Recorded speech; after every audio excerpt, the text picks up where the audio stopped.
Happy Sunday. Hope everyone is reflecting on the week and refocusing our mind on Christ as we're going into the next week. So, today, I just wanted to talk about the parable of the talents. So, to whom much is given, much is required. I'm sure all of us have heard that biblical principle, but it comes from Luke.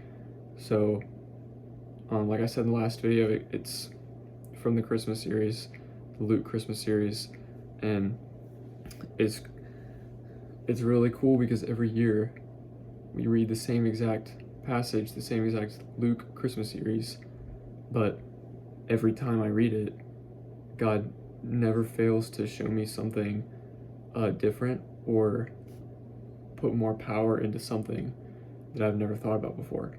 And so that's what's been happening this Christmas season. And that's two things now that have come out of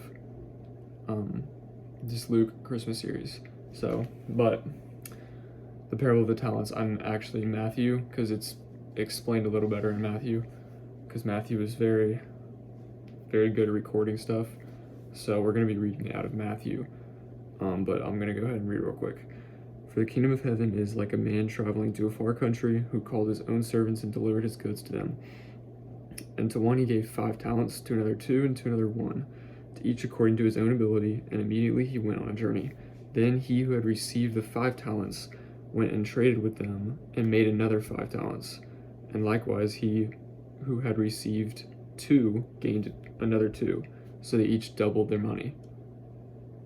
But he who had received the 1 talent went and dug a hole in the ground, and hid his Lord's money. After a long time, the Lord of those servants came and settled accounts with them. So he who had received 5 talents came and brought another 5, saying, Lord, you delivered me 5 talents. Look, I have gained 5 more talents besides them. And then the one with 2 did the same exact thing. And he says, I will make you ruler over many things. Enter into the joy of your Lord. And then the one who had 1, he said,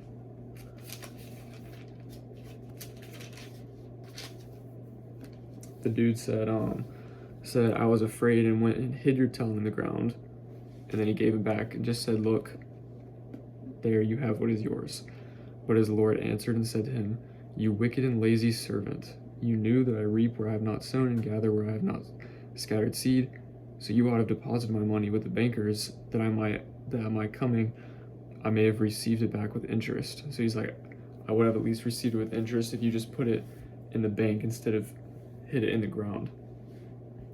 So Jesus ends this with, for to everyone, or he said, so take the talent from him and give it to him who has 10 talents.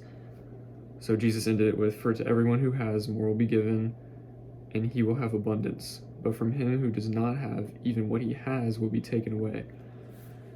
And cast the unprofitable servant into the outer darkness, where there will be weeping and gnashing of teeth.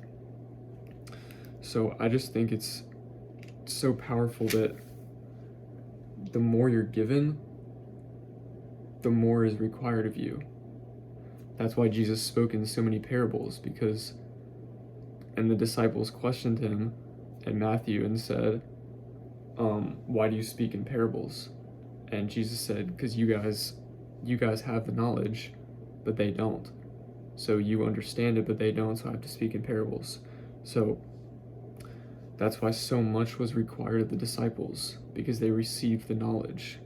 They had the Spirit of God, like it talks about in 1 Corinthians that Paul talks about. So the more God gives you, the more is required of you, but also the more will be given to you. So you have to go, but it's not without work. So you have to be profitable, because the unprofitable servant was cast into the outer darkness, where there will be weeping and gnashing of teeth. So it's just really been hitting me that God has given me so much. And if you're watching this, he's most likely given you so much, because you have internet access, you have a device to watch this on. So much is required of us. If we have so much more is required of us. Now let's say someone in a first world country probably don't have internet access. Not as much is required from them as is required from us. That's from a physical standpoint, but from a spiritual standpoint, the more you understand the gospel, the word of God, the more spiritual gifts you have, the more is required of you. But it doesn't come without work. So we have to work, we have to labor, we have to multiply our talents. So if God is giving you an able body, then you have to treat your body as a temple and become the best physical shape you can. Get the biggest, get the strongest, get the fastest. If God has given you a mind to think, a mind to create, and resources to use, then you must multiply. You must be fruitful and multiply like he tells us to do in Genesis. So the more he's given you, and we have so much in this world, so much more is required of us. How much of a disservice would we be doing by sitting around all day, just indulging in entertainment? Maybe we work, but maybe we clock in, clock out, indulge in entertainment, and then just do it all over again. We check out, we're plugged into the system. How much of a disservice would we be doing? That's not multiplying talents. That's basically just burying it in the ground at that point. We're going to be cast into the outer darkness.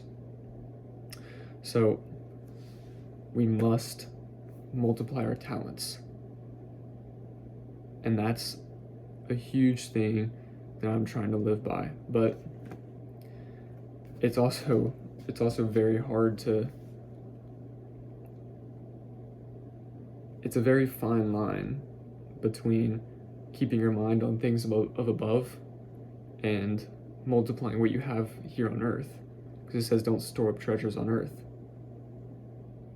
But I think everything can be used to the glory of God. If you have your mind set on things above, he will give you things on earth to then better glorify him, and maybe to test your faith and then bless you abundantly. Because Ephesians 3:20 says that he will bless you exceedingly abundantly above all things that we can ask.